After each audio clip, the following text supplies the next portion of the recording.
السلام علیکم ورحمۃ اللہ وبرکاتہ۔ دوستو، تیسرا اصول زبان کی حفاظت کے بارے میں جو تیسرا اصول ہے، اعضاء کی اصلاح کے بارے میں تیسرا اصول بزرگان چشت نے جو بنایا ہے وہ یہ ہے کہ اعمال صالحہ کی حفاظت کی جائے۔ جو شخص اپنی زبان کی گرفت اور اس کی محافظت نہیں کرتا تو لا محالہ وہ لوگوں کی غیبت کا شکار ہو جاتا ہے۔ یعنی جو شخص اپنی زبان کی پکڑ اور اس کی حفاظت نہیں کرتا، پکڑ یعنی وہ جب بولے تو سوچ کے بولے کہ وہ کیا بول رہا ہے،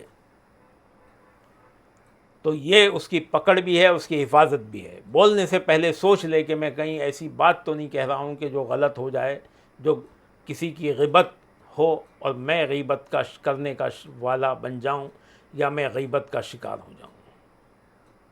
تو جو شخص اپنی زبان کی گرفت اور اس کی محافظت نہیں کرتا تو لا محالہ وہ لوگوں کی غیبت کا شکار ہو جاتا ہے۔ جیسا کہ مشہور مقولہ ہے کہ جو زیادہ باتونی ہوتا ہے اس سے غلطیاں بھی زیادہ سرزد ہوتی ہیں۔ یعنی جو شخص زیادہ باتیں کرتا ہے اس کی گفتگو میں غلطیاں بھی زیادہ ہوتی ہیں۔ دوستو، غیبت عبادت کے لیے ہلاکت کر دینے والی بجلی کی طرح ہے۔ غیبت عبادت کے لیے ہلاکت کر دینے والی بجلی کی طرح ہے۔ جیسا آسمان سے بجلی گرتی ہے اور سیکنڈ میں فنا کر دیتی ہے، ایسا غیبت عبادت کو فنا کر دیتی ہے۔ اس لیے کہا جاتا ہے کہ جو لوگوں کی غیبت کرتا ہے وہ اس شخص کی طرح ہے جو توپ کے اندر، توپ جس سے گولا چھوڑا جاتا ہے، توپ کے اندر نیکیاں ڈال کر دائیں بائیں مشرق و مغرب کی طرف گولے داغ رہا ہے، اپنی نیکیوں کے، اپنی نیکیاں پھینک رہا ہے،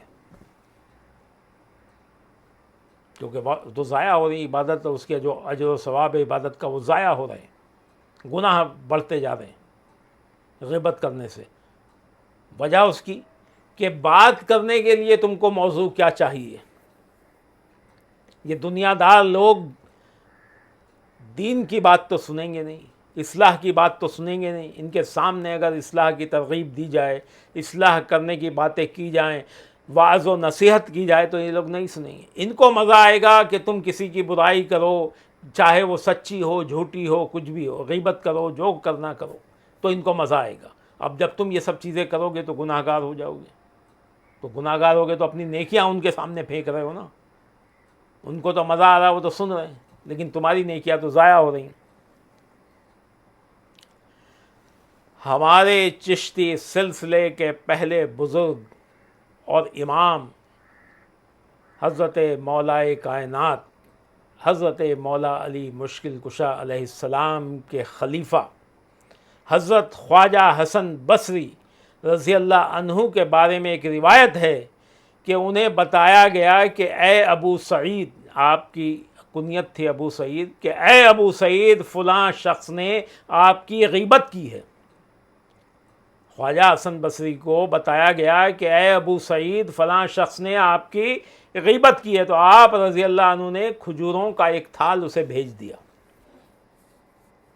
اور ساتھ یہ بھی کہلا بھیجا کہ مجھے یہ پتہ چلا ہے کہ تو نے اپنی نیکیاں مجھے ہدیہ کی ہے، اپنی نیکیاں مجھے تحفے میں دی ہیں، تو میں نے چاہا کہ میں بھی اس کا بدلہ اتاروں، تو یہ کھجور کا تھال، یہ دنیاوی نعمتوں کا تھال تجھے بھیج رہا ہوں۔ اللہ اکبر! کس کو؟ غیبت کرنے والے۔ حضرت عبداللہ بن مبارک رضی اللہ عنہ کے پاس غیبت کا ذکر چلا تو آپ نے فرمایا اگر میں کسی کی غیبت کرنا جائز سمجھتا تو اپنی ماں کی کرتا۔ اگر میں کسی کی غیبت کرنا جائز سمجھتا تو اپنی ماں کی کرتا، کیونکہ میری نیکیوں کی سب سے زیادہ حقدار میری ماں ہے۔ کیونکہ غیبت کرنے والے کا انجام یہ ہے کہ اس کی نیکیاں اس کو مل جاتی ہیں جس کی غیبت کی جا رہی ہے۔ تو آپ نے فرمایا کہ اگر میں کسی کی غیبت کرنا جائز سمجھتا تو میں اپنی ماں کی کرتا، کیونکہ میری نیکیوں کی سب سے زیادہ حقدار، میری اصل کمائی کی حقدار میری ماں ہے۔ مذکور ہے کہ حضرت عاصم، حضرت حاتم اصم علیہ رحمہ، یہ بہت بڑے بزرگ ہیں، آپ سے ایک شب کے نوافل چھٹ گئے تو آپ کی زوجہ محترمہ نے آپ کو آر دلائی، آر یعنی شرم دلائی، تو آپ علیہ رحمہ نے، دیکھیے یہ کوئی غیبت نہیں ہے، یہ کچھ وہ نہیں ہے، ان کی زوجہ محترمہ بھی کتنی پاک باز عورت ہوں گی، کتنی عابدہ زاہدہ ہوں گی کہ ان کو اپنے شوہر کو، اتنے بڑے بزرگ کو، جو ہر بڑے بڑے لوگوں نے ان کا ذکر کیا ہے، حضرت خواجہ غریب نواز نے بہت بار ذکر کیا ہے، حضرت خواجہ عثمان ہارونی نے بہت بار ذکر، اور بڑے بزرگوں نے اور ہر لوگوں نے کیا ہے ان کا ذکر، امام غزالی نے اور تمام لوگوں نے کیا ہے، تو ان کی جو زوجہ محترمہ تھیں انہوں نے آپ کو آر دلائی، شرم دلائی، تو آپ علیہ رحمہ نے کیا کہا کہ کچھ لوگوں نے گزشتہ شب نوافل ادا کیے، یعنی خود نے، ان کی جو وائف تھیں، ان کی جو بیوی تھی، ان کی جو زوجہ تھی، رات بھر شب وہ بھی کرتی تھیں، رات بھر نوافل پڑھتی تھیں اور آپ بھی پڑھتے تھے، لیکن اس رات آپ سو گئے، نہیں پڑھ سکے، تو ان کی بیوی صبح میں اٹھ کے ان کو آر دلا دی، بولے دیکھو تمہاری رات عبادت نہیں کی تم نے۔ تو آپ کہہ رہے ہیں کہ کچھ لوگوں نے یہ غور کرنے جیسی چیز ہے کہ اتنا کہنے سے بھی کیا چیز ہو جاتا ہے۔ آپ نے فرمایا کہ کچھ لوگوں نے گزشتہ شب نوافل ادا کیے اور جب صبح ہوئی تو وہ میری غیبت میں مشغول ہو گئے، بروز حشر ان کی نماز میرے میزان میں ہوگی۔ اللہ اکبر! اتنی سی بات کہنا بھی غیبت ہے، یعنی حضرت عاصم علیہ رحمہ کی زوجہ محترمہ نے رات بھر نوافل پڑھی تھی اور کسی وجہ سے حضرت عاصم رحمۃ اللہ علیہ نفل نہ پڑھ سکے تھے، تو آپ نے انہیں آر دلائی تھی، یعنی ان سے کہا تھا کہ آپ نے کل شب نوافل نہیں ادا کی، تو آپ نے کہا کہ جب کچھ لوگوں نے گزشتہ شب یعنی پچھلی رات نوافل ادا کیے، لیکن جب صبح ہوئی تو میری غیبت میں مشغول ہو گئے اور بروز حشر ان کی نماز میرے میزان میں شامل ہوگی۔ اس کا مطلب یہ ہوا کہ جو رات بھر ان کی زوجہ محترمہ نے، ان کی وائف نے، ان کی بیوی نے عبادت کی تھی اور صبح میں ان کی غیبت کر ڈالی، تو اس کی وجہ سے ان کی یہ نیکیاں حضرت حاتم اصم علیہ رحمہ کے میزان میں شامل کی جائیں گی۔ اس سے ثابت ہوا کہ دوستو ہمیں عبادت کرنے کے بعد کسی کو جتانا نہیں چاہیے اور نہ نوافل عبادت کے لیے کسی کو ٹوکنا چاہیے۔ نوافل عبادت خود تمہاری ہے، فرض عبادت ہر مسلمان پہ فرض ہے، اس کے لیے تم اس کو یاد دلا سکتے ہو، نوافل کے لیے نہیں، کیونکہ نوافل عبادت وہی کرے گا جس کو اللہ سے عشق ہوگا۔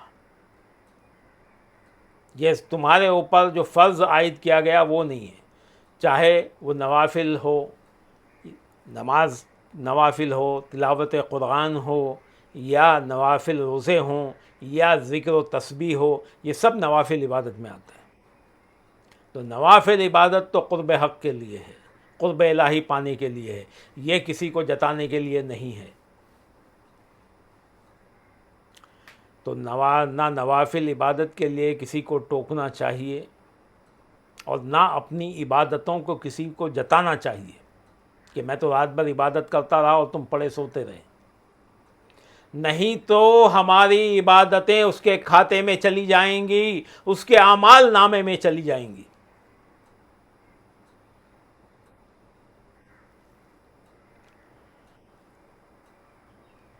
اور چوتھا اصول جو بزرگان چشت نے بتایا ہے وہ ہے دنیا کی آفتوں سے سلامتی۔